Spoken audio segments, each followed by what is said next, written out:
Wanajeshi 6 wa Israeli waangamizwa na kujeruhiwa huko Gaza. Vyombo vya habari vya Kizayuni vimeripoti kutokea tukio zito la kiusalama kwa wanajeshi wa utawala huo huko kusini mwa ukanda wa Gaza. Kwa mujibu wa shirika la habari la Fars, kwa mujibu wa tovuti ya lugha ya Kiebrania ya Hadashot Bazman, vikosi vya Hamas vilishambulia kambi ya kijeshi ya Israeli huko kusini mwa ukanda wa Gaza kwa roketi za RPG na bunduki asubuhi ya leo Jumanne. Hadashot Bazman ameongeza kuwa katika operesheni hiyo mwanajeshi mmoja wa Israeli ameangamizwa na wengine 5 kujeruhiwa, baadhi yao wakiripotiwa kuwa katika hali mahututi. Kwa mujibu wa vyombo vya habari vya Kizayuni, wanajeshi wa Israeli waliojeruhiwa walihamishwa kwa helikopta hadi hospitali za Soroka na Sheba. Mwezi uliopita wa Septemba, harakati ya mapambano ya Kiislamu ya Palestina Hamas iliuonya utawala wa Kizayuni wa Israeli kwamba hatua yake ya kuzidi kujiingiza ndani ya mji wa Gaza itaugeuza mji huo kuwa kaburi la wanajeshi wa Kizayuni baada ya 6 miongoni mwao kuangamizwa na wanamukawama wa Palestina katika matukio tofauti, wakati jeshi la Israeli likiwa linaendeleza mashambulizi ya kinyama yanayolenga kulikalia kwa mabavu eneo lote la Gaza. Tawi la kijeshi la Hamas la Izzuddin Qassam limeeleza kwenye taarifa yake kwamba Gaza ni vita vya msuguano vyenye gharama kubwa na kuonya kwamba hatima ya mateka wa Israeli inategemea harakati za kijeshi za utawala huu wa Kizayuni. Taarifa hiyo ya Al-Qassam iliyotolewa kwa Kiebrania imesisitiza kuwa wapiganaji wa Hamas wamesambazwa katika vitongoji vyote vya Gaza wakiwa tayari kukabiliana na jeshi la utawala ghasibu wa Israeli. Hayo yakiendelea, nikwambie hii ni miaka 2 baada ya pigo la kihistoria la Hamas dhidi ya Israeli, na shambulizi hili lilipotokea lilipewa jina la Operation ya Kimbunga cha Al-Aqsa na kutoa pigo kubwa na la kihistoria dhidi ya utawala wa Israeli. Na vita hivi basi vilimfanya Israeli kupatwa na hasira, ghadhabu ambayo mpaka hivi sasa imemsababisha Israeli kuwa maelfu kwa maelfu ya watu, lakini akishindwa kuua askari wa Hamas, hii ikiwa ni kufeli kwa mara nyingine kwa jeshi la Israeli. Sasa nikwambie, miaka 2 iliyopita katika siku kama ya leo ya tarehe 7 Oktoba 2023, operation yenye kuleta hera na fahari ya kimbunga cha Al-Aqsa iliendeshwa na wanamapambano wa Palestina wakiongozwa na harakati ya mapambano ya Kiislamu ya Palestina Hamas na kutoa pigo kubwa mno la kihistoria kwa utawala wa Kizayuni wa Israeli. Operesheni ya kishujaa na ya kushtukiza ilikuwa jibu la lazima la miongo kadhaa ya uvamizi wa kijeshi, kuzingirwa ukanda wa Gaza na jinai za kibinadamu zinazofanywa na Israeli dhidi ya Palestina. Operesheni ya kimbunga cha Al-Aqsa ilifanyika katika eneo la mpaka kati ya Gaza na ardhi za Palestina zinazokaliwa kwa mabavu ambazo zimepachikwa jina bandia la Israeli. Operesheni hiyo ilianza wakati wa alfajiri. Vikosi vya Hamas kwanza walipiga maeneo ya Wazayuni kwa kutumia maroketi na walirusha makombora 5000. Baada ya hapo walivuka ukuta uliojengwa na jeshi la Israeli na kuingia kwenye maeneo ya walowezi wa Kizayuni. Taarifa zinasema kuwa zaidi ya wanajeshi 1400 wa Israeli waliangamizwa na 3500 wengine walijeruhiwa kwenye operesheni hiyo ya kishujaa. Wana mapambano wa Hamas waliongoza operesheni kwa ufanisi wa hali ya juu kiasi kwamba hata walifanikiwa kukamata kundi la wanajeshi wa Kizayuni na kuwahamisha Gaza kama ngawira. Operesheni hiyo ilikuwa ni pigo kubwa mno kwa Israeli kwa namna ambayo haijawahi kutokea katika historia yake yote. Wakati mauaji kimbari ya utawala wa Kizayuni dhidi ya watu wa Gaza ameingia mwaka wake wa pili hivi karibuni, Rais Donald Trump wa Marekani aliwasilisha mpango wenye vipengele 20 akidai usitishaji vita huko Gaza.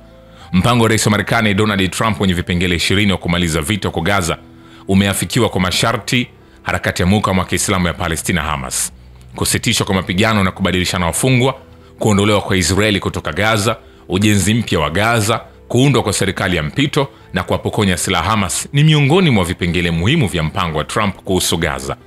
Baada ya Hamas kutoa jibu chanya japo kwa masharti kwa mpango huo, kumeibuka mvutano katika baraza la mawaziri la utawala wa Israeli. Katika hali ambayo Netanyahu tayari amekubaliana na mpango wa Trump, kumeibuka mzozo mkubwa ndani ya baraza lake la mawaziri. Kuhusiana na swala hili, mizozo hii inajikita katika mihimili kadhaa. Muhimili wa kwanza ni kwamba baadhi ya wajumbe wa baraza la mawaziri akiwemo Itamar Ben-Gvir na Bezalel Smotrich, mawaziri wa usalama wa ndani na fedha, ni wapinzani wakubwa wa mpango huo na wanaamini kwamba vita vya Gaza vinapaswa kuendelea.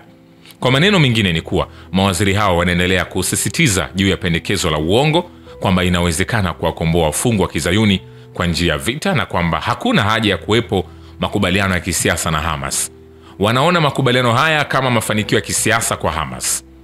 Muhimili mwingine wa mvutano ndani ya baraza la mawaziri la Netanyahu ni kuondoa kijeshi Israeli kutoka ukanda wa Gaza. Kuondoka kijeshi Israeli kutoka ukanda wa Gaza kumekabiliwa na upinzani kutoka kwa mawaziri wa mrengo wa kulia katika baraza la mawaziri la Netanyahu, ambao wanataka kuendeleza vita hadi Hamas iangamizwe kabisa. Kwa upande mwingine, baadhi ya wajumbe baraza la mawaziri la Netanyahu wanaamini kuwa kujiondoa Gaza kuna kinzana na mpango wa kukalia kimabavu kikamilifu ukanda huo.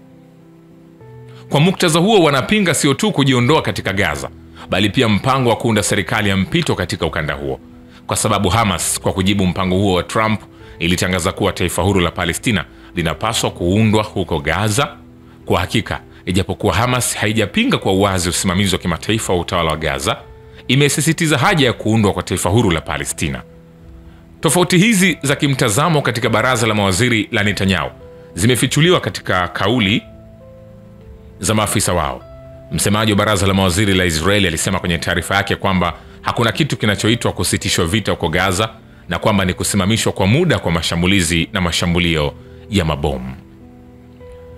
Ni kwambie hivi, hatujamaliza. Sasa harakati ya mapambano ya Kiislamu ya Palestina imesema msimamo mmoja ulioidhinishwa na mirengo yote ya mukawama wa Palestina kuhusu pendekezo la rais wa Marekani la kusitisha mapigano Gaza umepelekea kuzidi kutengwa Israeli kimataifa. Msemaji wa Hamas Jihad Taha amesema Jumatatu na kusisitiza kuwa msimamo huo wa pamoja wa muhimili wa mukawama umejengeka katika misingi ya maslahi ya watu wa Palestina. Katika kuendelea kutoa shinikizo la vita viweze kusitishwa, viweze kumalizika, maandamano makubwa ya wananchi wa mataifa ya Ulaya dhidi ya sera za utawala kizayuni wa Israeli huko Gaza yangali yanaendelea. Licha ya kupendekezwa makubaliano ya usitishaji vita huko Gaza yaanze kutekelezwa katika siku zijazo, hasira na chuki dhidi ya jinai za utawala kizayuni kwenye eneo hilo la Palestina lililowekewa mzingiro zingali zinaendelea kuonyeshwa kimataifa. Kuhusiana na hilo, maelfu ya waandamanaji katika nchi mbalimbali za Ulaya ikiwemo Ufaransa na Uhispania wametaka kukomeshwa uungaji mkono wa kijeshi kwa nchi zao kwa Tel Aviv. Maandamano hayo sasa yamegeuka kuwa moja mavuguvugu makubwa zaidi ya umma katika bara la Ulaya na kuonekana kuwa ni kiashiria cha mabadiliko ya kimsingi katika mtazamo wa wananchi wengi wa nchi za bara hilo kuhusiana na sera za Israeli katika vita vya Gaza. Kuhusiana na hilo, katika siku za hivi karibuni, maelfu ya raia wa Ulaya katika nchi mbalimbali zikiwemo Italia, Ureno, Hispania, Ufaransa na Uingereza wameshiriki katika maandamano makubwa ya umma wakizitaka serikali zao ziache kuisaidia na kuiunga mkono kijeshi na kisiasa Israeli na badala yake zichukue misimamo madhubuti zaidi dhidi ya jinai zinazofanywa na utawala huo ghasibu. Maandamano hayo yaliyoenea kila mahala yanaonyesha mabadiliko makubwa yaliyojitokeza katika mtazamo wa watu wa Ulaya kuhusiana na kadhia ya Palestina na uchokozi uliofanywa na Israeli, na ni kielelezo cha kuongezeka uelewa na kuguswa mno wananchi wa Ulaya na jinai zinazofanywa na Israeli huko Gaza.